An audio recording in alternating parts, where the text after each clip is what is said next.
Hi, this is Raghav from IIDST and let me welcome you to a comprehensive guide on data wrangling via Python. In the next 20 or something minutes, we'll explore essential techniques and powerful libraries that make data wrangling efficient and insightful. So let's get started without any further ado. Firstly, we should understand what data wrangling really is. Essentially, you have a lot of data, a lot of raw data that you use to make day-to-day insights and for other purposes such as training AI models or various other purposes. But this data in raw form is not very useful at all. In fact, we require some level of processing, cleaning, transforming, and enriching to prepare it for further analysis. That is exactly what data wrangling is. Essentially, it's the process of cleaning, transforming, and enriching data to prepare it for analysis. If you see over here, we have three key steps in data wrangling. They are cleaning, transforming, and enriching. Let's look at what cleaning means. Cleaning involves removing inconsistencies, errors, and redundancies. Now, this could mean handling missing values by using imputation methods like mean, median, correcting typos with fuzzy matching techniques, or removing duplicates using a pandas duplicated function. What exactly is pandas and what exactly are duplicated functions? We'll get to that soon enough. Imagine a dataset with inconsistent date formats. Cleaning would involve standardizing these formats into a single consistent format. So, step one cleaning essentially means removing all the null values, removing duplicate values, having a median or a mean where there are values missing, etc. etc. So, cleaning removes all of these stuff from the data. Now, transforming essentially means reshaping or restructuring your data for analysis or visualization. For example, let's we could just merge two data frames using a merge or a concat function that is used in a pandas. You are hearing this word pandas again and again quite a lot. What exactly do we understand by this word pandas? Pandas is actually a Python library which is very useful for data wrangling purposes. We'll get to that soon enough. Apart from this, you could have merging columns, you could create new variables by calculating certain values from old values. For instance, if you have separate tables for customer information and order details, transforming would involve joining them to have a single comprehensive data set. It would be much more convenient, it would be much more easier for both the user and the developer if we transform our data. And finally, the last step of data wrangling is enriching. Enriching adds new insights, contexts, or information to your data by combining it with external sources, such as using APIs to fetch geographical data or weather information. We can do API calls to fetch other data which can enrich or add more to our data. We could create derived variables, that is calculating a customer's total spending or average purchase value or perform calculations. This allows for advanced analytics such as geographical segmentation. Moving on, pandas, the data wrangling workhorse. I told you we would discuss about pandas soon enough, and well, here it is. Essentially, at its core, pandas is the go-to library for data wrangling in Python. Its core structures is the data frame, which provides a tabular representation of your data for efficient manipulation. Think of it as kind of like an Excel sheet within your Python workspace. So what happens is when you feed in data to pandas, it builds up a data frame of the very same data, and it has data in a row and column format, and it's very easy to perform certain operations via the pandas functions. So series are one-dimensional label arrays that represent columns in a data frame, enabling flexible data handling and operations. Pandas offers a wide array of built-in functions for sorting, filtering, grouping, and aggregating data, making complex operations simple and efficient. So an operation which would take a lot of time and effort if we did it the old-fashioned way is now much more simpler, convenient, and efficient if we do it through a pandas function. So pandas comes by default bundled with a lot of functions that makes data wrangling much more easier for us. That is why it is a go-to library for data wrangling purposes. Parsing data with pandas. Pandas has the ability to work with and parse data from various sources such as CSV, Excel, JSON, and HTML. Of course, there are a lot more sources from where pandas can fetch data and work on data from, but these are the major types of data that are usually used with pandas. CSV, pandas can easily read and pass data from comma separated value files, a common format for storing tabular data. Excel, pandas can interact with Excel files, allowing you to read, manipulate, and write data to these widely used spreadsheet applications. Pandas can handle JSON data, which is a popular format for storing structured data in web applications. And of course, pandas can extract data from HTML tables, enabling you to scrape information from websites. Moving on, let's get started with data cleaning in pandas. Handling missing values.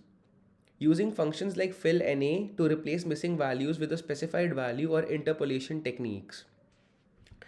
We could have a function like fill_na. In case we have missing values, these could lead to incorrect outputs in a final dashboard or a final, if you have a model, let's say, this could lead to reduced accuracy in the model. And so we could use functions like fill_na to replace these values with a specified value that we already have defined before.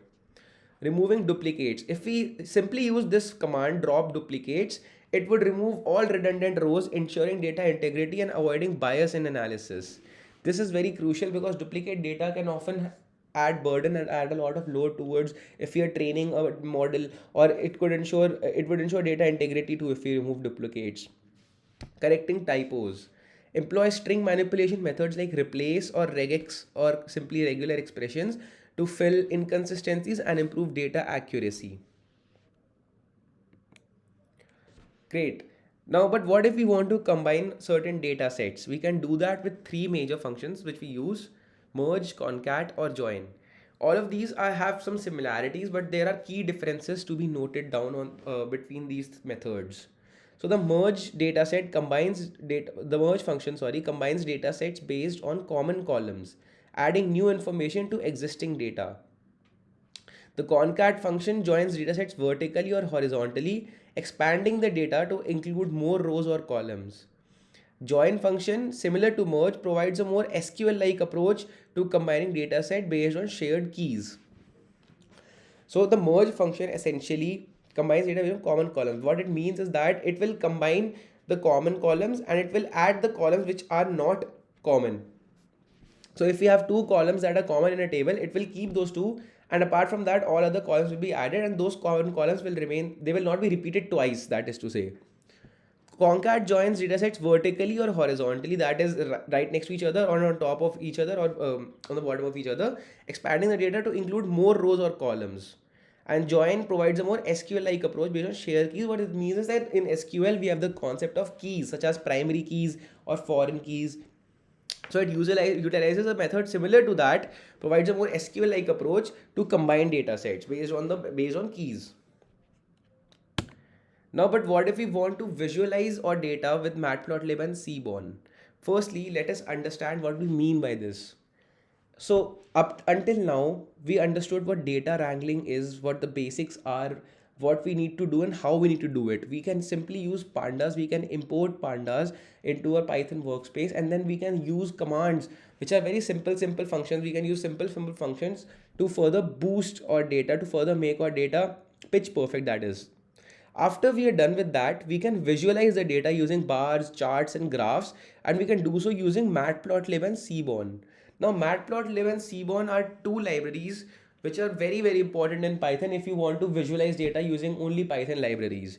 These libraries are the go-to for data visualization tasks. So after you are done cleaning your data, after you are done enriching and transforming your data with uh, pandas, you can use Matplotlib and Seaborn to visualize the clean data that you have, so that the final output is both correct and accurate, and both looks good as well. So here we have Matplotlib provides a foundation for creating basic plots and customizing visualizations, offering flexibility and extensive control. Then we have Seaborn. Seaborn offers high-level functions for creating visually appealing statistical plots, providing a more streamlined approach to data visualization. And the types of visualization, we can use bar charts, histograms, scatter plots, line graphs, heat maps, and more. So we can choose the best visualization for your data and story according to what we want or needs. It we can automatically do that using the functions, the using the pre-built functions that these libraries have to offer to us. Now bringing it all together, combining everything, firstly, we can create web-based dashboards that are easily accessible and can be shared with colleagues or clients. Interactive. These enable users to explore data, filter results, and gain insights by interacting with the dashboard elements. Since, of course, these functions are very lightweight, we can obviously have them web-based so that they can easily be run on a server and then be served in a client-side browser. These are obviously interactive. We can filter results, we can have slicers, we can explore data as we want as per our wish. These are customizable. We can build them tailored to specific needs, showcasing key metrics and visualizations that are relevant to the user's goals. So these dashboards can be customized in any way, be it color, be it size, be it shape. You can do anything you want with your dashboard. These Python libraries offer you a lot of flexibility and a lot of customization options to choose from, so that you always have what you want, what you have in mind. And that's it. That was the very basics of data visualization. If you go over to start, sorry, data wrangling, that was the very basics of data wrangling, and how we can use pandas, how what pandas is, how we can use pandas to clean our data, work with our data. And after that we can use matplotlib and c1 to finally efficiently and beautifully visualize the data that we have cleaned. Thank you very much and keep learning.